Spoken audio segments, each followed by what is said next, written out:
பீகார்ல எலக்ஷன் முடிஞ்சு ரிசல்ட் வந்துருச்சுங்க. பாஜக அவங்களோட கூட்டணி 203 தொகுதிகள்ல வந்து வெற்றி பெற்று ஆட்சிய வந்து தக்க வச்சுக் கொள்றாங்க. அதே மாரி மாபெரும் வெற்றின்னே சொல்லுவாங்க. அதுல நான் வந்து நியூஸ் பேப்பர்ல வந்து அப்டேட்ஸ் பார்த்துட்டே இருந்தேன். எப்படி எலக்ஷன்ஸ் போயிட்டுருக்கு அப்படிங்கிற மாரி. நெறைய அந்த எஸ்ஐஆர் அந்த இதெல்லாம் வந்து அங்க அமல்படுத்துனாங்க. எதிர்க்கட்சிகள் வந்து நெறைய குற்றச்சாட்டுகள் வச்சாங்க. நெறைய போலி வாக்குகள்லாம் இருக்க மாரி. அதையும் தாண்டி ஒரு 203 தொகுதியில வந்து மாபெரும் வெற்றி அடைஞ்சிருக்காங்க. அதுல 25 இளம் வயது எம்எல்ஏவ அதாவது கிராமத்து பாடல்கள பாடுவாங்க. நம்ம தமிழ்ல கூட ஒரு பாட்டு பாடியிருக்காங்க. மைதிலி தாகூர். அவங்க அந்த கட்சியில அனவுன்ஸ் பண்ணது அதாவது அவங்க ஜாயின் பண்றதா சொன்னதையும் நான் பார்த்தேன். உடனே அவங்க ஜாயின் பண்ண நெக்ஸ்ட் டேவே வந்து அவங்களுக்கு வந்து அந்த ஒரு ஒரு ஒரு தொகுதியில வந்து நிக்கிறதுக்கான வேட்புமனு தாக்கல் செஞ்சாங்க.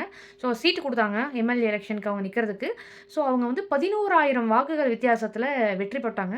என்னடா ஒரே நாளையில கட்சியில சேர்ந்து அடுத்த நாள் சீட்டுக்கு எலக்ஷனுக்கு நாமினேட் பண்ணி ஒரே ஃபர்ஸ்ட் எலக்ஷன்லேயே ஜெயிச்சு அதுவும் 11,000 வாக்குகள் வித்தியாசத்தில் ஒரு பாடகி இளம் எம்எல்ஏவா ஆயிருக்காங்க. ரொம்ப ஆச்சரியமான ஆனால் அது உண்மையான ஒரு விஷயம். அந்த அளவுக்கு அவங்களுக்கு சப்போர்ட் நடக்குது. அடுத்ததாக தமிழகத்தில் 2026ல் நமக்கு எலெக்ஷன் வரப்போகுது. ஸோ அடுத்த எலெக்ஷன் எல்லா சூடுபிடியும் தமிழ்நாட்டில் தான் நடக்க போகுது.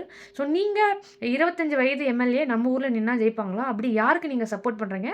எந்த கட்சியில் வந்து அதாவது கட்சின்லாம் நான் யாரையுமே கேட்கல. ஸோ இவங்க நின்னாங்கன்னா கண்டிப்பாக ஜெயிப்பாங்க. மேபி இன்ஃப்ளூயன்சரா இருக்கலாம், ஆக்டரா இருக்கலாம், ஆக்ட்ரஸா இருக்கலாம், யார் வேணா இருக்கலாம். இவங்க நின்னா ஜெயிப்பாங்க அப்படிங்கிறத மறக்காம கமெண்ட்ல தட்டி விடுங்க.